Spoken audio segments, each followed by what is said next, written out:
How did that happen? So anyway, we're celebrating Annie's coming from Colorado. Awesome.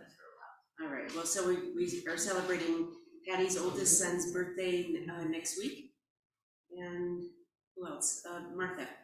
My sister's turning 65 May 16th. Martha's sister's turning 65 on the 16th of May, and Laurel? My granddaughter, my son's firstborn, is going to be 20 this coming week. Wow. Laurel's granddaughter is going to be 20 this week. I'm just celebrating that I'm feeling better because I wasn't here last week and I missed everybody, and just thank everyone for your prayers and just seeing me as whole, perfect, and complete. And so that is what's coming forward. Thank you so much. Yay! Okay, here we go, Joseph. We celebrate you, we celebrate you, we celebrate you, we celebrate you, we celebrate you. Thank you. Okay, so everyone jump up. Run around, say hi, I'm so glad I'm here today.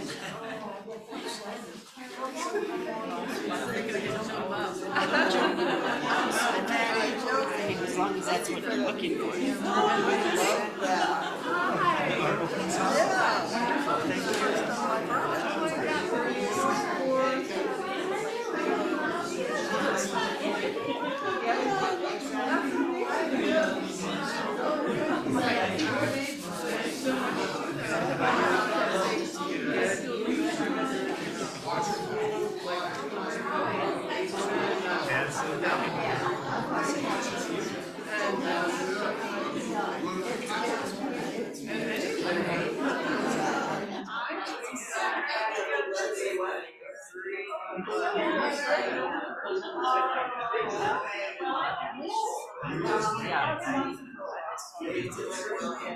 Hi.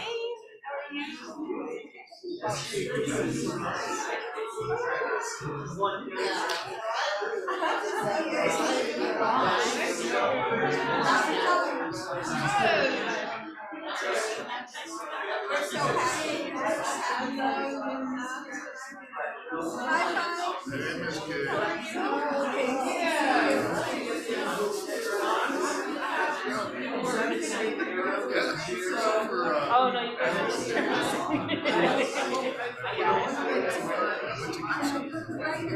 an artist.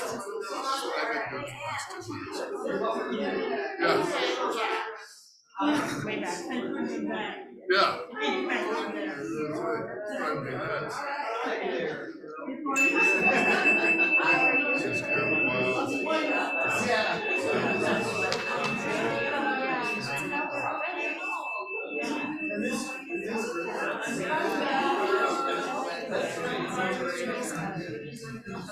everyone, we're back.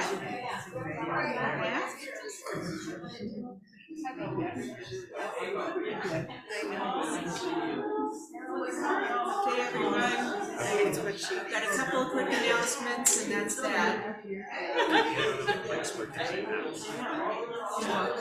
Bring it again. I think we should just. Hello. Okay, here we go, guys. Here we go. You know, the really good news is there's going to be plenty of time to visit after. Right, we have coffee, we've got a few snacks, there'll be plenty of time to visit after. So everyone, are we ready? Are we ready? Ready.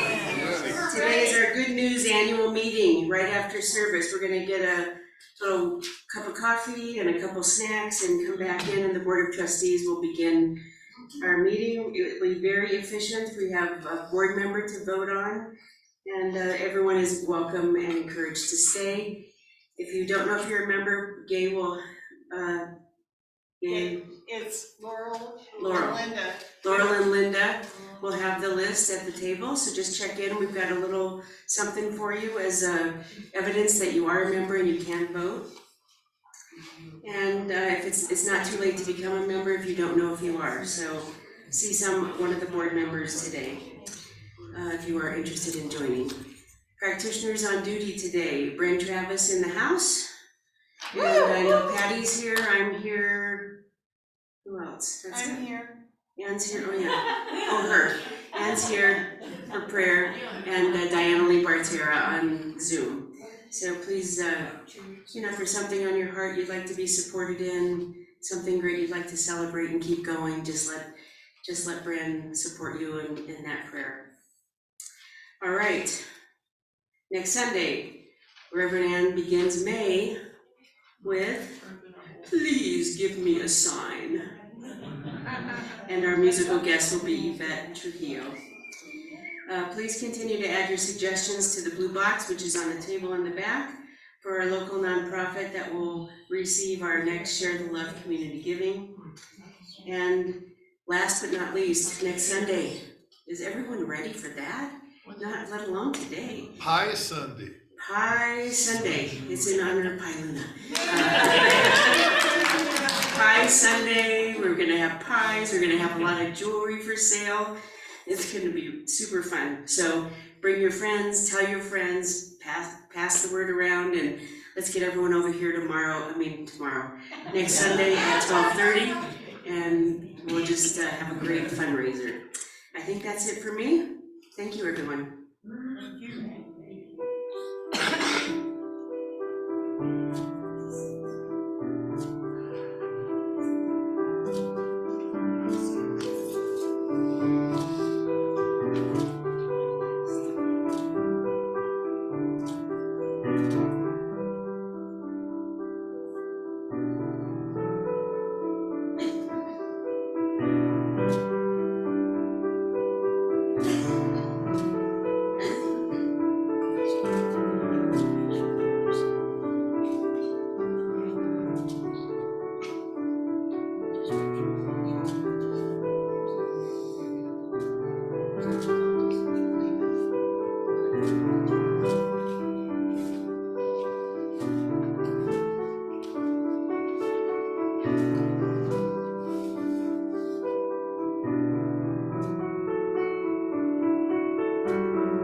The 4 directions. The heart knows. Connect to the divine within and access the power of your heart. Its wisdom and grace will guide, comfort, uplift, and inspire you to be the one you have come here to be. Please stand and face east towards the mountains. East, air. Air is the most unique and mysterious of all the elements. It represents all that cannot be seen, the soul, heart, and spirit world. It can be unpredictable, playful, seductive, and soothing. Slowly breathe in. As you breathe out, trust in the wide open spaces of spirit. The time has come to soar higher and experience vibrant living. Please turn to your right.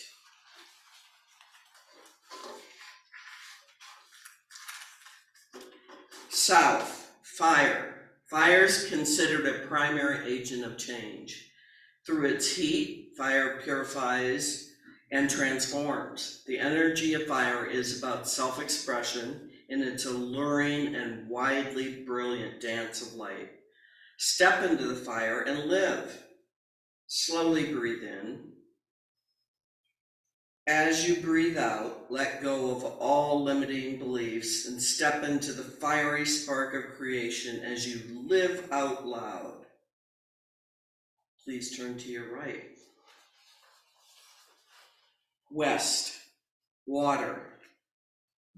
Water represents the flow of the life. It gracefully conforms to any container or environment.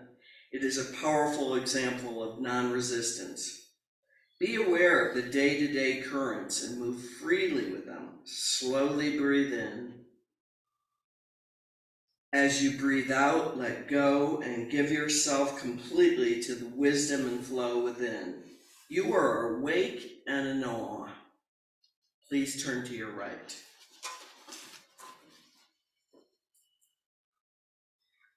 North, earth.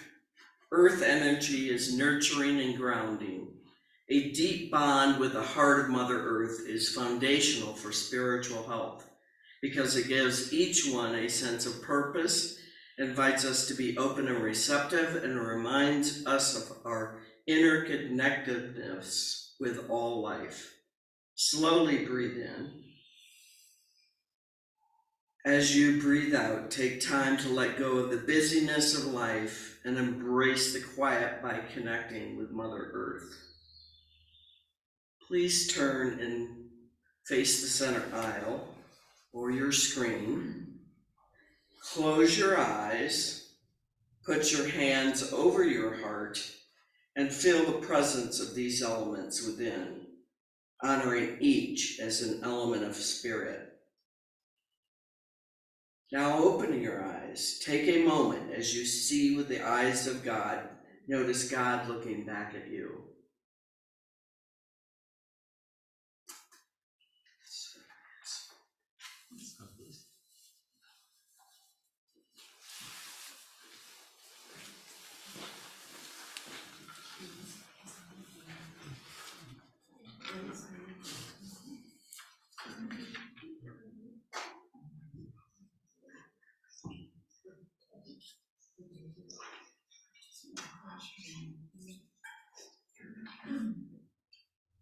Good morning. I wrote something here, and also Reverend Ann sent me something, so I'm going to do both. Mike Huddleston was at the Maryland airport when he took a fall. Because of the degenerate neuromuscular condition, he couldn't get up. When a young man came to his aid, he asked, "What can I do to help?" Then he helped Mike to his feet. The moment struck Mike not because of the kindness, but because the fellow had asked the question, and I felt less helpless, less vulnerable because of his questions. I will never forget. And also, the subconscious is part of the mind that manufactures our experience. Psychologists tell us the subconscious cannot distinguish between the imagination and reality. If you hold an image in mind long enough and feel it as real, you can manifest it. This is the essence of creative visualization as well as self-fulfilling prophecy. If we think or worry about something enough, we may draw that experience to ourselves. We can use the same principle to bring what we want. Hold in mind images of life you desire and refuse to feed thoughts of what you do not wish. Watch your words.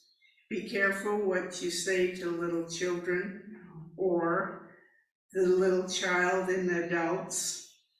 For children emotionally absorb ideas if they are said in jest or in the heat of anger in the moment. Find your mind and heart in the most positive, energetic, and enlivening ideas and feeling you can imagine. Then you will live not as the world has cast upon you, but one you choose. And the affirmation today is, I'll read it through and you can repeat after me. I speak the word of love and it is manifested. I speak the word of love and it is manifested. And so it is. So it is. Good morning, I'm Joseph Salek, and this morning I'm delighted to be welcoming back Hans Bucher. He's a singer and songwriter, and he writes about our deepest callings and challenges in life. Since a young age, he's had a longing to discover true fulfillment. At 17, he had an experience where his mind stopped while sitting on his back porch looking at nature. This shift revealed the peace and love inherent already in his heart. The songs he writes are about the power and depth of grace, music, love, nature, and peace. Influenced by his teacher, Gangaji, the acoustic music he shares reveals what we truly desire is possible and available when we turn our attention towards it.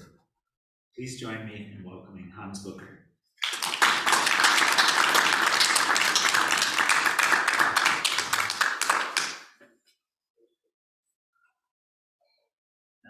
Thank you. It's very nice to be here again.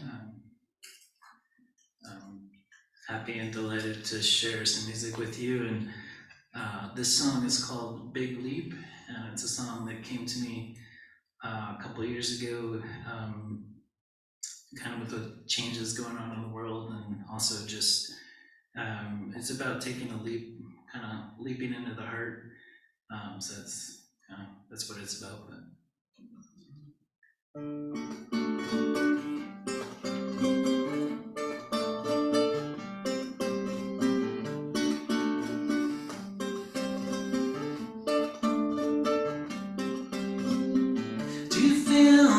Twisting, turning tides, do you feel the changes coming alive? The earth is boiling up and out, the earth is calling out. Brother, sister, grandfather, grandmother, our relations come to this night. This fire we hold is for a new story, this fire we hold is for truth telling. Ooh, you wanna break free from all these chains that hold you back from taking that big leap into these outstretched arms of grace. Ooh, that silent being that radiates truth. Ooh, that silent being that radiates truth.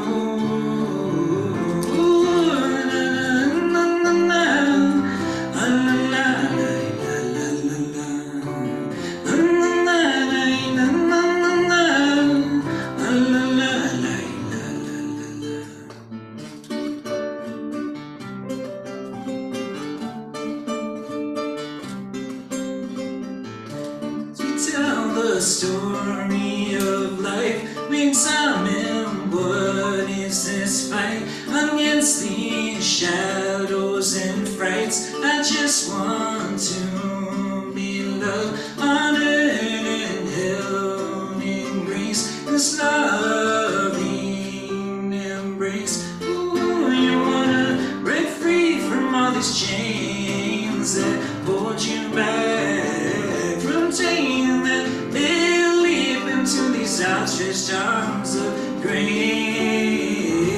Ooh,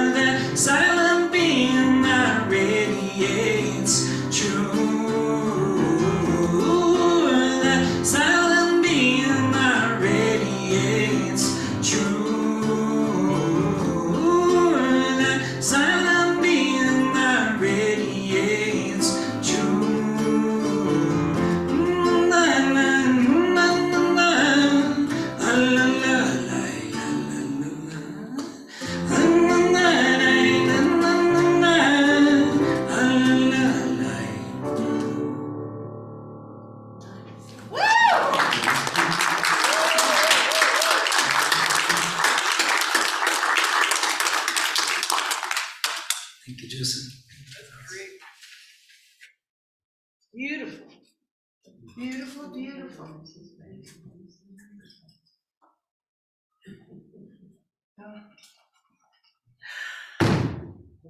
Oops.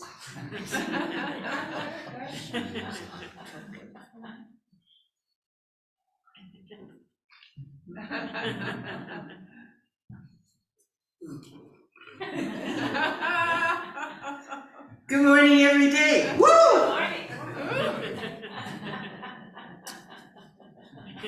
Good morning, every day. Good morning. Hans, I must thank you especially because I'm so grateful for the sound in this room right now. And I was able to hear every word you sang this morning. And sometimes the sound has not supported you in that way. And oh my gosh, it made such a difference. And I was so grateful to get to enjoy that song fully. Thank you, thank you, thank you. It was great.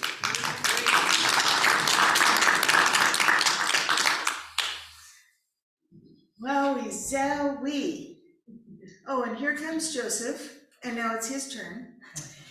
And I'm guessing that the song that you played as our interlude was your own. Uh-huh. Yes.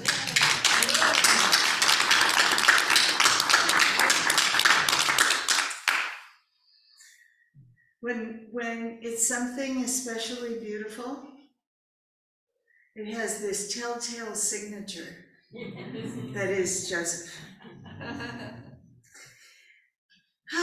So allegories and parables. That's how we're wrapping up the stories that we tell.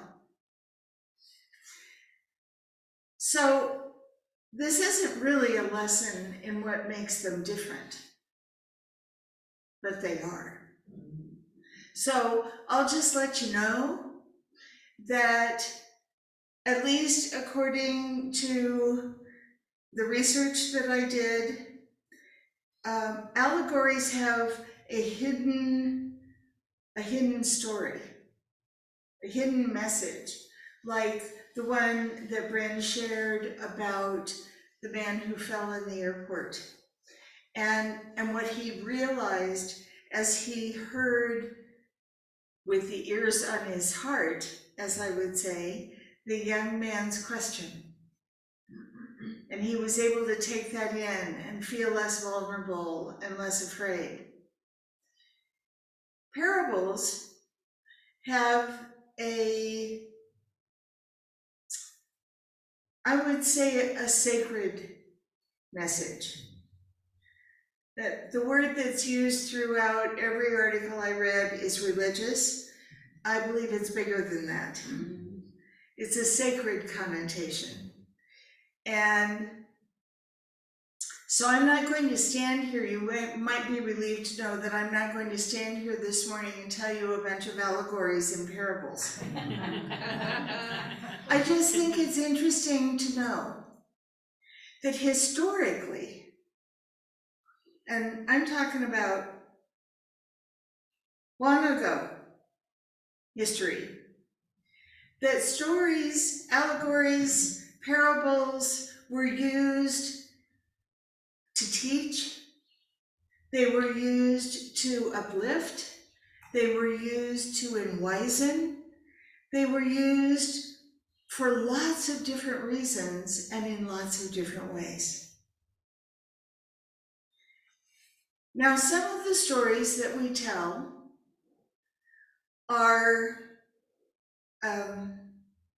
well, like I wrote in the notes that I put with the posting today, they may be a little embellished, or you know, they may have our own spin on something that transpired that that we had a particular experience that maybe nobody else had.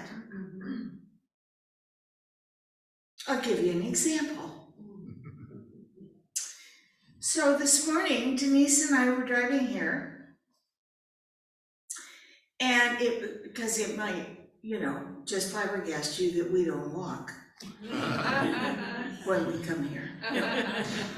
We were driving here, and we were on Old Santa Fe Trail coming up from Paseo de Peralta. Everybody kind of knows where that is. You know where Connie's is and the food trucks. So we were coming up the hill from there, and this really large RV, I guess is what they're called, pulling a car. We were about, I'd say 5 feet from the corner, and it came out of nowhere. And this big white thing just pulled out as if we weren't there, pulled out, and then this little black thing following it came behind it. And of course, those things happen. People don't, they're waiting and they don't realize that there's somebody coming. And maybe it's because they can't see it from the angle that they're at in the street or whatever, and maybe it's because they don't look. And but one version of the story could be they didn't look, right? And another version of the story could be that they didn't see. But either way, there they were, and we were wanting to be here a few minutes sooner than we were obviously going to be. So we're coming up Old Santa Fe Trail behind them, and all of a sudden, the driver of this large RV hits the brakes.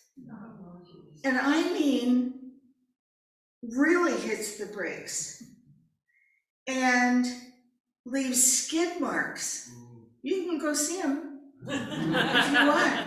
Leaves skid marks, and then he's in the far left lane. I was so glad we weren't. And he jumps out of the RV, and he comes back around and he looks at the car that he's pulling. I don't know what he saw in his rearview mirror or whatever, but he obviously thought there was something wrong. And to get this thing to stop was no small feat. And he wasn't going fast, but it was the momentum, And so we were very grateful that we were where we were, and that it didn't appear that anyone was harmed, and that there was no one in front of him, because he would have taken out 3 or 4 cars just getting this rig to stop. Now, we have no idea what the real story is. All we know is that we were safe. And it appeared that they were also. But we have no idea what made him slam on his brakes like that.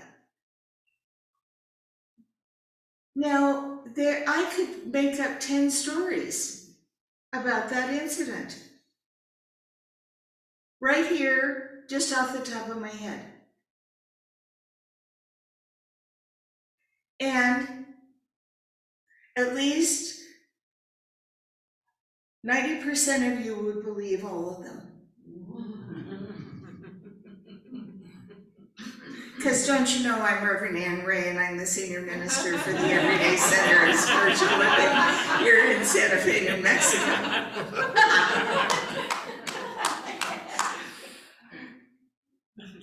It's just so interesting the things that happen in our lives, the things that we witness, even if they aren't happening to us, that we give story to.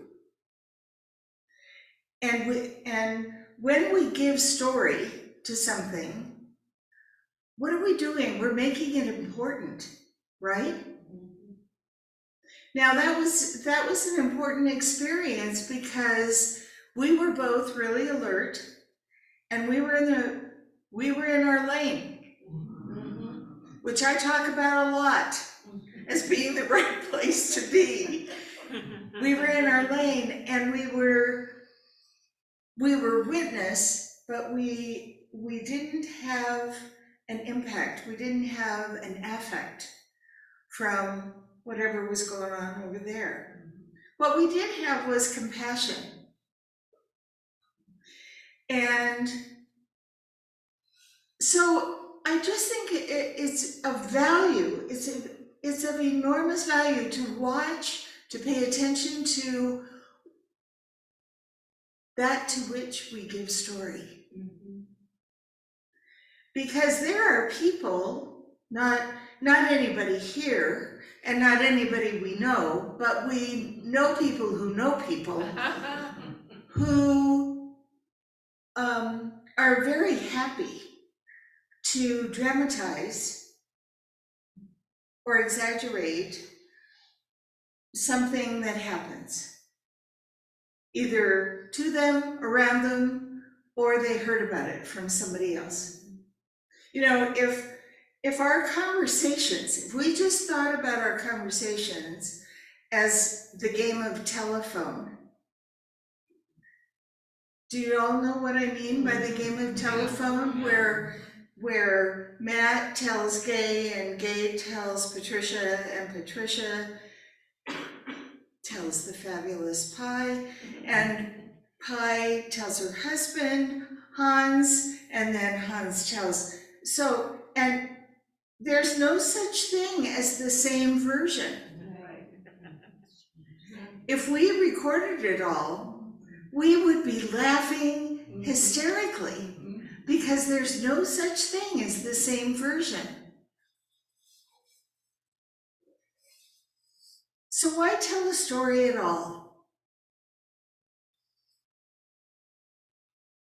Well, we tell stories, I believe, after doing this research, I believe that we tell stories to help us be understood,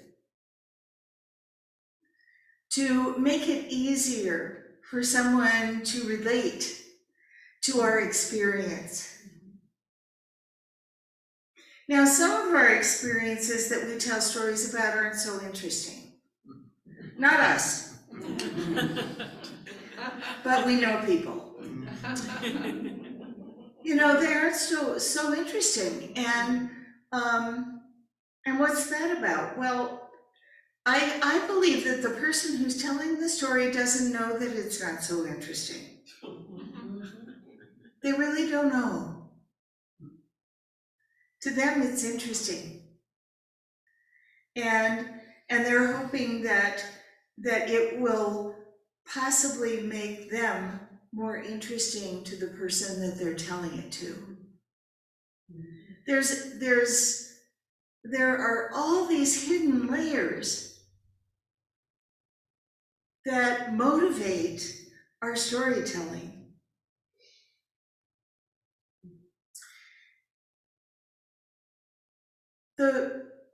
The idea of being more relatable, I think that's why we share anything, is to be more relatable to each other. One of the things that you'll hear about later today at the board, at the annual meeting, is, I almost called it board, and I don't want you to think it's going to be boring, is the discoveries that we made at the retreat that was shared by the board and the practitioners about what's the story of every day. Because believe me, the story of every day is way beyond before it was founded, who founded it, how many locations it had, which I don't even know. Me becoming a part of it, all of you becoming a part of it, it's way beyond that because it's a divine idea. Now, isn't that interesting that I would say that the Everyday Center for Spiritual Living is a divine idea, and aren't I making up a story? Not about that. Not about that. So I ask this question all the time. I ask you, how can I say with such confidence that the Everyday Center for Spiritual Living is a divine idea? Because you're certain, you trust. I'm certain, I trust. What else? Every idea is a divine idea. Every idea is a divine idea, is what Matt said. Now, does that include ideas that may be harmful to others? That's a yes and a no. Patty's playing it safe over here. It's yes and it's no. It isn't about the idea. It's because the idea has one way out. That is through divine creation, which is us,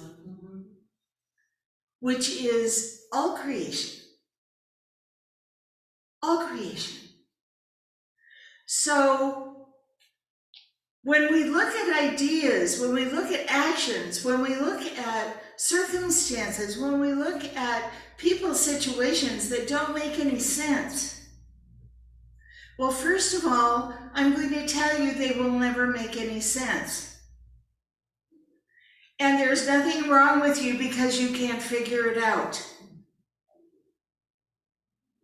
They will never make any sense because we're trying to make sense using our mind. We're trying to make sense using our divine self of someone else's actions. Forget about it. We can't do it.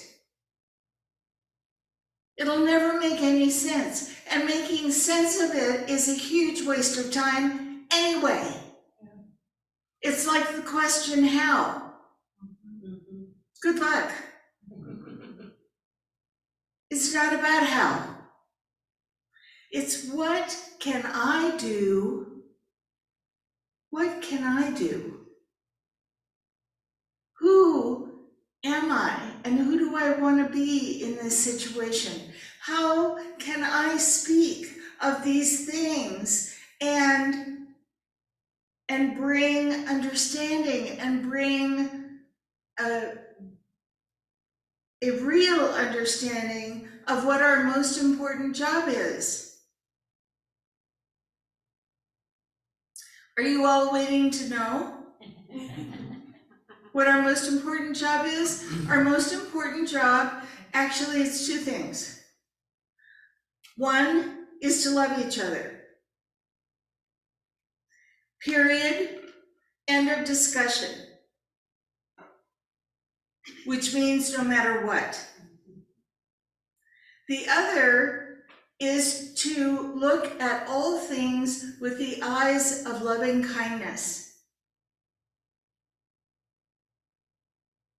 The Dalai Lama said, I have one religion, and it is loving kindness. Our opportunity is to stand up as one of my teachers said in ministerial school, dress up, show up, and speak our truth. Our truth does not make someone else wrong. Ever. That's a story.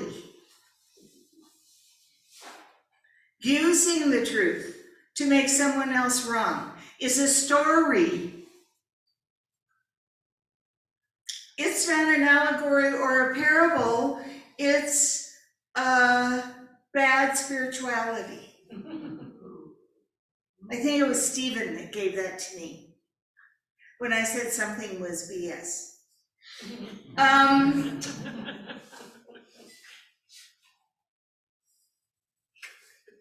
So the stories we tell, and also the stories we listen to. What are our sources of information? And do we question them? I expect you to question me, because I know that your truth is your truth. It's not mine. It doesn't mean that we, hello? I'm sorry. Truths don't light up. I'm sorry. Just give it a tap in. It's on. It's back. I'm sorry. Come back. Well, all I know is Denise just walked back in the house and the power went out. And that's your story. And that's my story.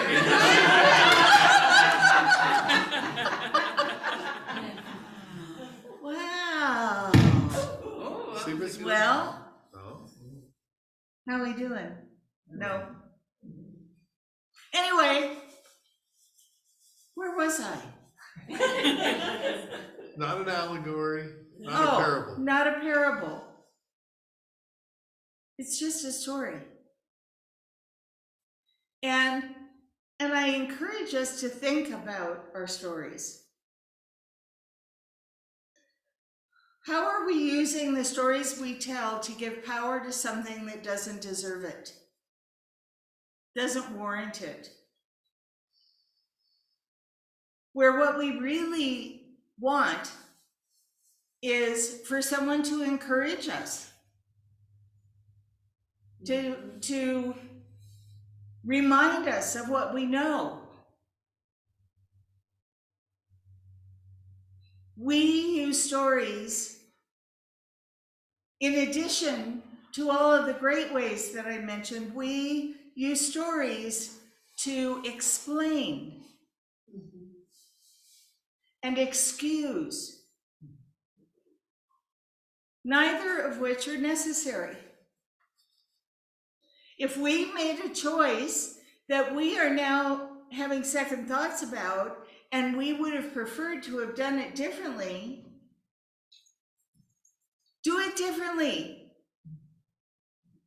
Say, you know, I'm not so crazy about how I handled that last time, and next time I'm going to do better because I realize where I fell short. What we're going to do, what we intend to be, and how we intend to be in this world that we're living in is so much more important than explaining or excusing anything.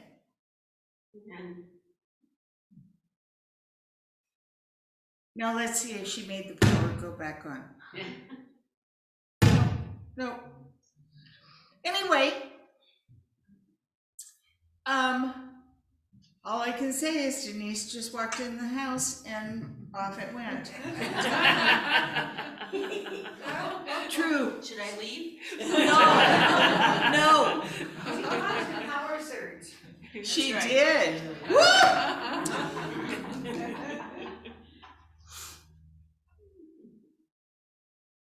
The story that I choose to tell, that I am happy to tell and delighted to tell, anytime anybody wants to hear it, is how I got here. Because it's a wild, crazy, you would not have imagined, I would not have imagined kind of story. But what really makes it a good story is that despite my years of resistance about entering ministerial school and the effort that I put into resisting going into ministerial school, here I am. Despite my years of resistance, even once I was in ministerial school, to having a center of my own,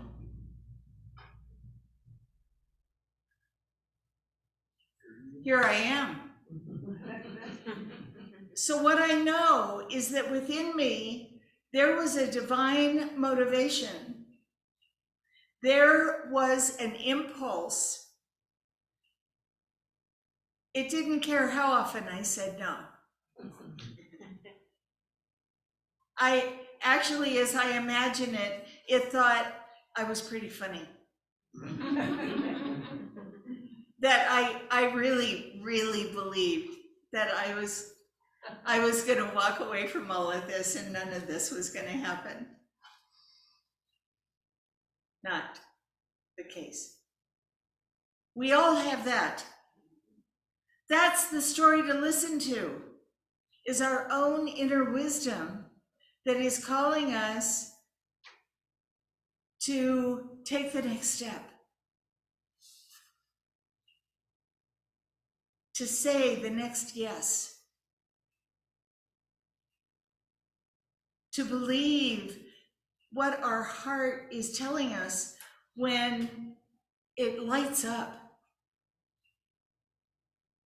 You know, I imagine that when Hans is writing music, or when Pi is creating her beautiful artistry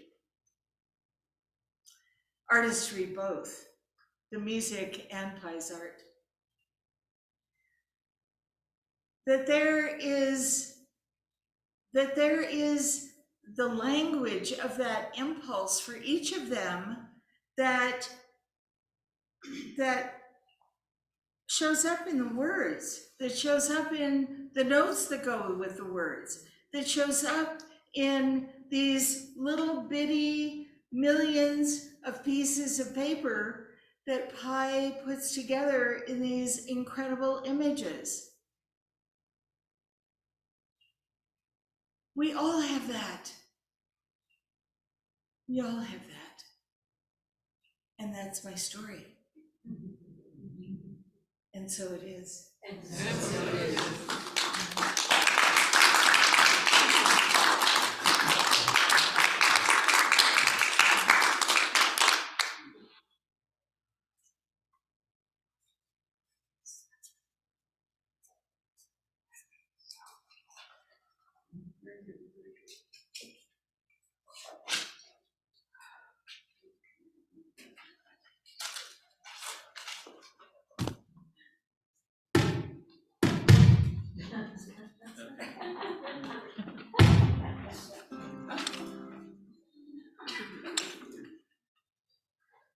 Well, I'll do my best to speak up.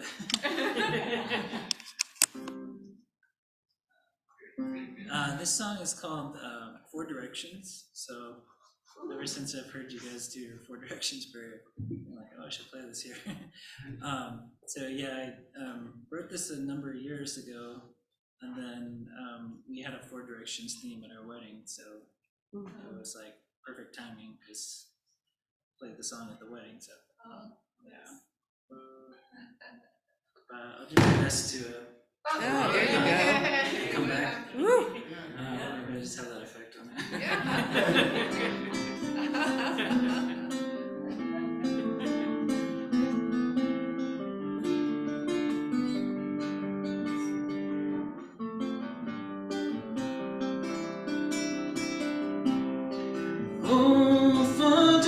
directions. You look into the wind, your heart an endless game. It takes me away, revealing that love that's inside of every way. Your heart, a whole diamond, its light takes me away. To the northern star I dream of a lady of peace. With her white wand she speaks to quiet me. Oh hush my child, like the echoes of the snow. Oh hush my child, like the echoes of the snow. Oh, for directions, you look into the wind, your heart an endless game. It takes me away, revealing that love that's inside of every way. Your heart, a whole diamond, its light takes me away.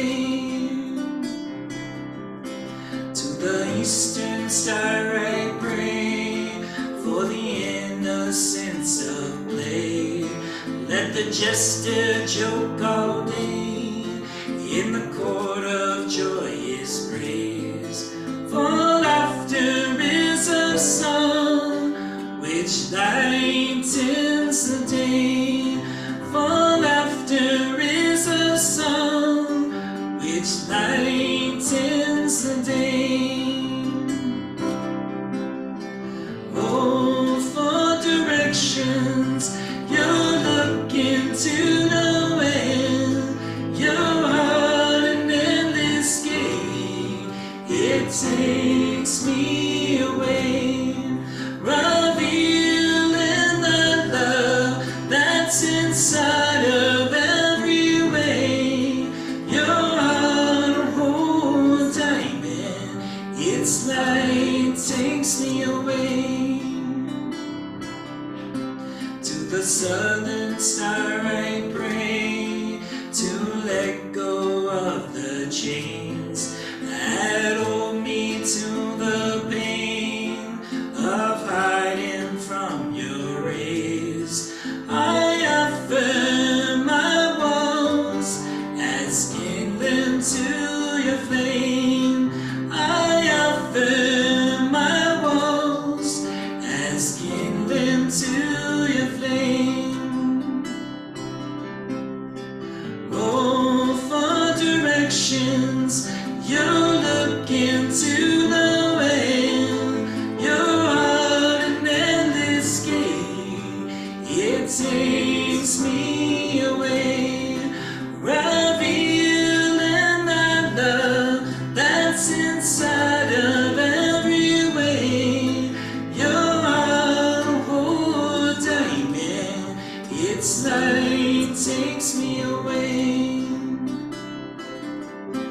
Oh, western star I seal, calling me to brave the wild unknown of the formless home. Facing the death of my separate ways. Facing the death of my separate ways. Oh, for directions, you look into the wind, your heart an endless game. It takes me away, revealing the love that's inside of every way. Your heart, a whole diamond, its light takes me away.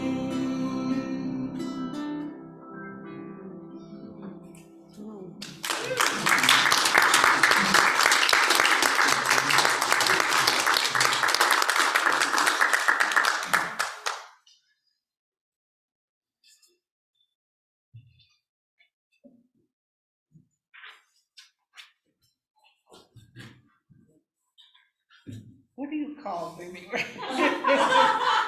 Ushers. Ushers, oh, come forward, please. My brain just went out the door. Call us anything. Call you anything? Yes. Okay, repeat after me. The love of the Spirit blesses and multiplies all that I am, all that I have, all that I give, and all that I receive abundantly, and so it is.